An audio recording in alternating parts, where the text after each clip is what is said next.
So today's theme is admittedly a heavy theme. Not only for, I'm guessing, each and every one of us in this room, but I mean for each and every person who's going to be on this stage. I know, speaking for myself, this theme of failure is deeply personal because I've failed a lot. There are so many times that I failed as a pastor. I remember one of the very first events I was put in charge of. I was 19 years old, and I was an intern at First Christian Church in Carthage, Missouri.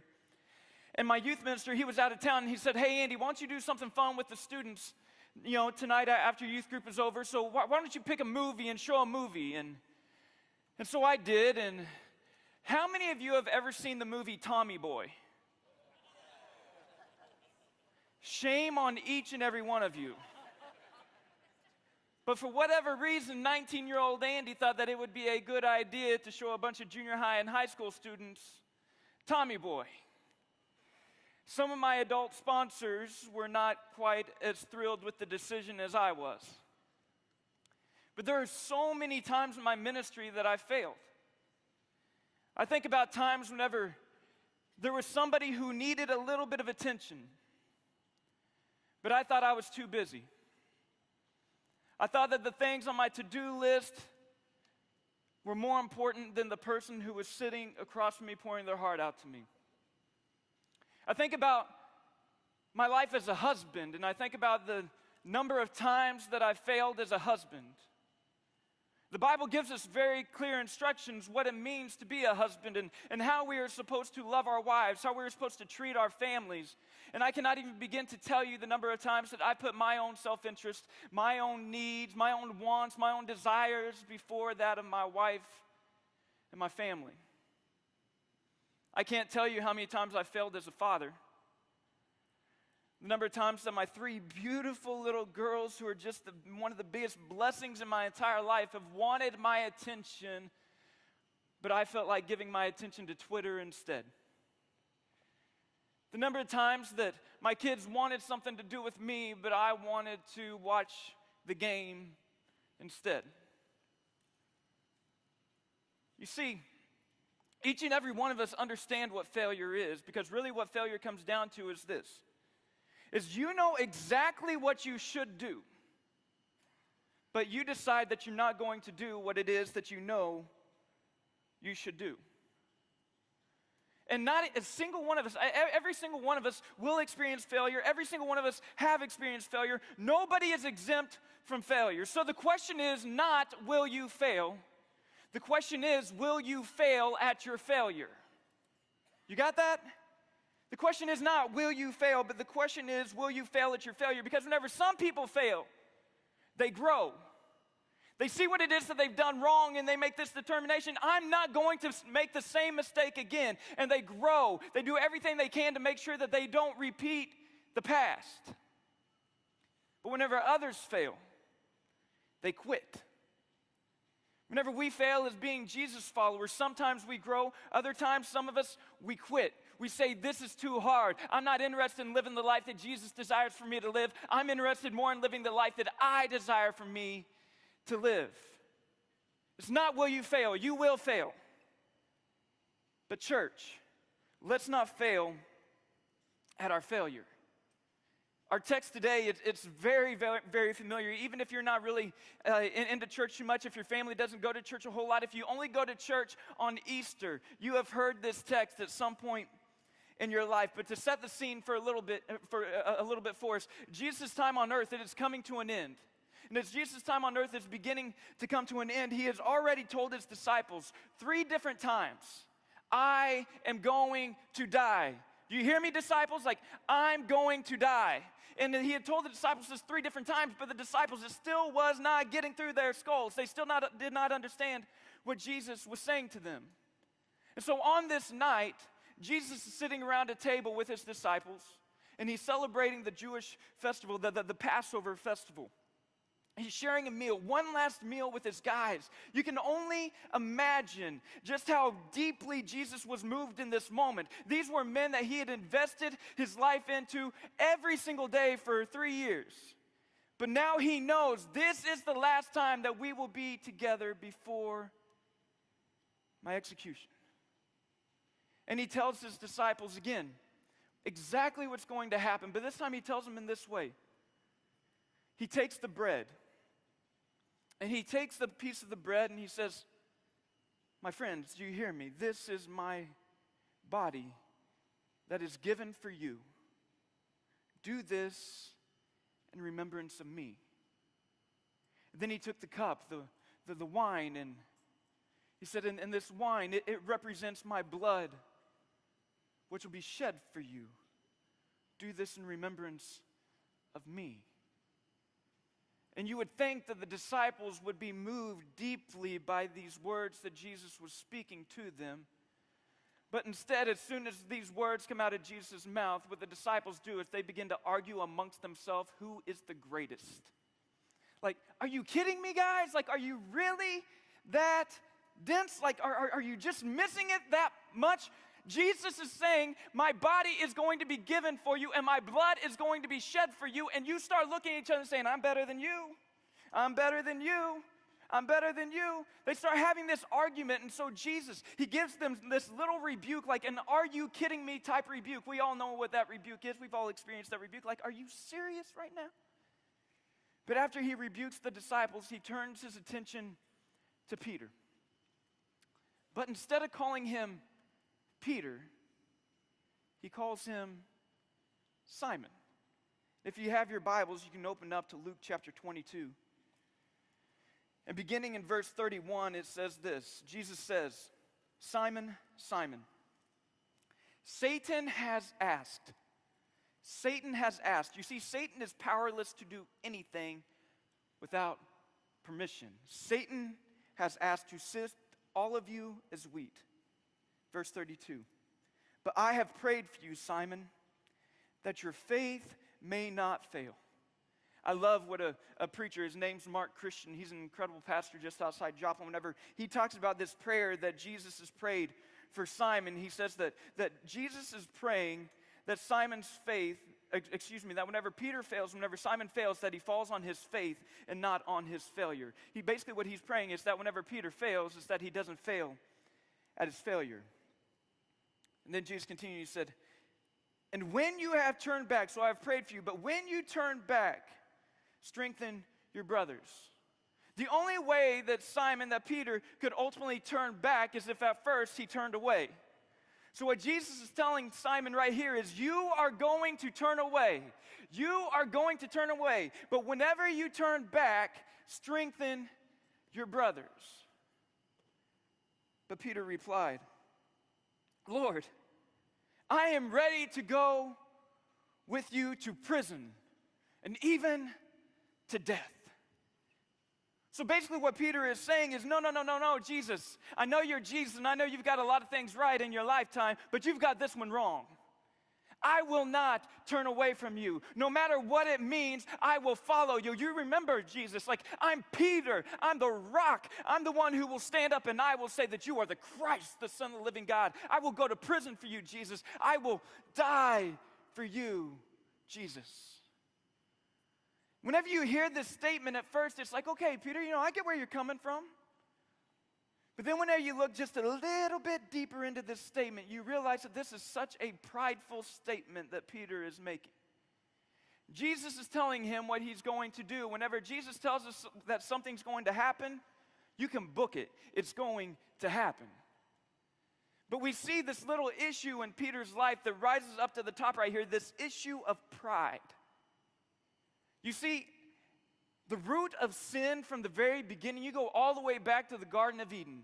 The root of sin from the very beginning has been this idea of pride, thinking that you know better than God does. And whenever you sin, whenever you have a sin struggle today, you want to know the root of that sin struggle? It's pride. Because although God says that there's consequences for your sin, you're saying, no, there's not consequences for me. I'm safe. I'm not hurting anybody else. I'm safe. But our pride will always make us fall. In verse 34, Jesus answered, I tell you, Peter, before the rooster crows today, you will deny 3 times that you know me.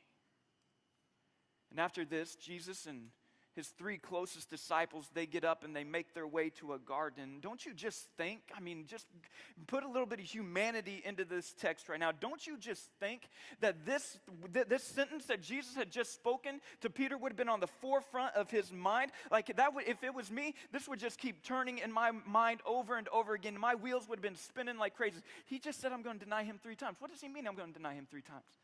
Like that would have just been on the forefront of my mind. But as they make their way to Gethsemane, I'm guessing that this is on the forefront of Peter's mind. It had to be on the forefront of Peter's mind. But Jesus, he tells his 3 closest friends to stay here, keep watch. Jesus knew what was coming. He said, but I'm going to go over here and I'm going to pray. And so Jesus goes to the other side of the garden. He begins to pray, and he prays this prayer, my Father, if it is at all possible for your purpose to be accomplished in any other way other than what's getting ready to take place, please take this cup away from me. He prayed that once, and then he came back to his 3 closest friends. After he'd asked them to keep watch, he finds them sleeping. So he shakes them and he wakes them up. Wake up, guys. Keep watch. And then he goes back over and he prays again, my Father in heaven, if there is any other way for your purpose to be accomplished other than what's getting ready to happen, please take this cup from me. And then he goes back and he finds his 3 friends again, and they are sleeping. Again, he wakes them up again, and for the 3rd time he goes and he prays the same thing, and he says, but Father, not my will, but your will be done. And then he comes back and he finds the disciples the 3rd time completely passed out, and he wakes them up and he says, look, here they come. And I just picture this, that they stand up and they look over the horizon and they see the glow of the torches of the mob that is coming to seize Jesus. And the glow just keeps getting brighter and brighter and brighter. The brighter the glow gets, all of a sudden they began to hear the footsteps of the mob walking on the gravel, and the sound of the mob on the gravel just keeps getting louder and louder and louder. Until eventually they're able to make out the silhouettes of this mob as they're coming towards Jesus. And then they see the one who is leading the mob, one of their own. They see Judas. And they come and they say, which one of you is Jesus? And Jesus says, I am he. And I love what John's gospel tells us about this story. He says that whenever Jesus said, I am he, that they were terrified. They were scared out of their mind because they knew the power that Jesus possessed. That the mob was terrified whenever Jesus said, I am he. And whenever the mob comes and they begin to try and seize Jesus, Peter, being true to his word, he said, I'm willing to die for you. I'm willing to go to prison for you. He grabs somebody's sword and he cuts some dude's ear off. Whoever gives Peter a sword needs to have their mind checked. Like, Peter does not need to have anything that's sharp. But he cuts the guy's ear off, and Jesus reaches down and he grabs the ear and he puts it back on the head of the servant of the high priest. And they seize Jesus and they begin to take him away. You skip down in Luke 22 to verse 44, and it says, then seizing him, they led him away and they took him into the house of the high priest. Peter, he followed at a distance. He didn't want to get too close. And when some there had kindled a fire in the middle of the courtyard and had sat down together, Peter, he sat down with them. And his servant girl, she saw him seated there in the firelight, and she looked closely at him and said, this man was with him. But he denied it. Woman, I don't know him, he said. A little later, someone else saw him, and they said, you also are one of them. Man, I am not, Peter replied. But then about an hour later, another asserted, certainly this fellow was with him, for he is a Galilean. But Peter replied, man, I don't know what you're talking about. Basically, leave me alone. Do not associate me with that man. Just as he was speaking, the rooster crowed. And the Lord turned and he looked straight at Peter. Then Peter remembered the word the Lord had spoken to him. Before the rooster crows today, you will disown me 3 times. In verse 62, he went outside and he wept bitterly. Peter was warned, you're going to fail. And he still failed. The question is not, will you fail? The question is, will you fail at failure? You see, there's another guy in this story who fails. His name is Judas. Judas also was one of Jesus' disciples. He was one of Jesus' friends. He was the one who was in charge of all the money. And Judas always had this little issue. Anytime that Jesus would do something that was hospitable or that took a little bit of money to give it to the poor, you could just sense this tension that Judas felt time and time again, because Judas he had a little bit of greed in him, and he wanted that for himself. But Judas's biggest failure was not the fact that he was simply greedy. Judas's bigger failure was that he allowed his greed to sell Jesus out. And so Judas, he failed, but after he had turned Jesus in, he realized that he had betrayed innocent blood. After Jesus went through this mockery of a trial, he realized that he had betrayed innocent blood, and he tried to make his failure right. He wept bitterly, just like Peter wept bitterly. Weeping over your failure does not mean that you are going to fail well. Judas wept over his failure. But where Peter ultimately turns to Jesus in his failure, Judas ran from Jesus in his failure. Both Peter and Judas, they came face to face with their failure. Church, listen to me, please, just for a minute. You will today come face to face with your failure. They did it literally. You may come face to face with your failure today, metaphorically, but you will come face to face with your failure. The question is not, will you fail? The question is, will you fail at your failure? Judas, he failed at failure. And as we fail, I truly don't believe that the goal is to forget that you have failed. I believe that for the rest of Peter's life, every day, whenever he would hear the rooster crow in the morning, shivers went down his spine. But eventually, because he failed well, instead of being reminded of his failure, he was more reminded of the goodness and the grace and the hope of Jesus. My friends, we will fail. But when you fail, do not fail in your failure. And here's why. Because in Jesus, this is so important, in Jesus, your failure is never final. You got that? In Jesus, your failure is never final. It's going to be a heavy day. It's going to be a good day. Look to the hope of Jesus today. Father in heaven, I thank you for the fact that your grace is so huge. It is so real.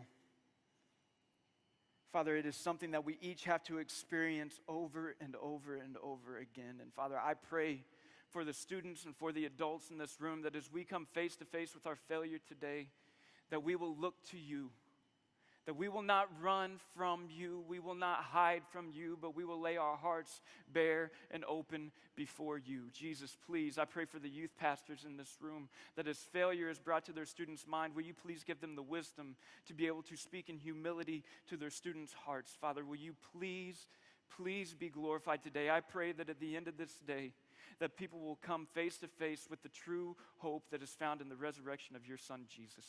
It's in that hope, it's in that name that we pray. Amen.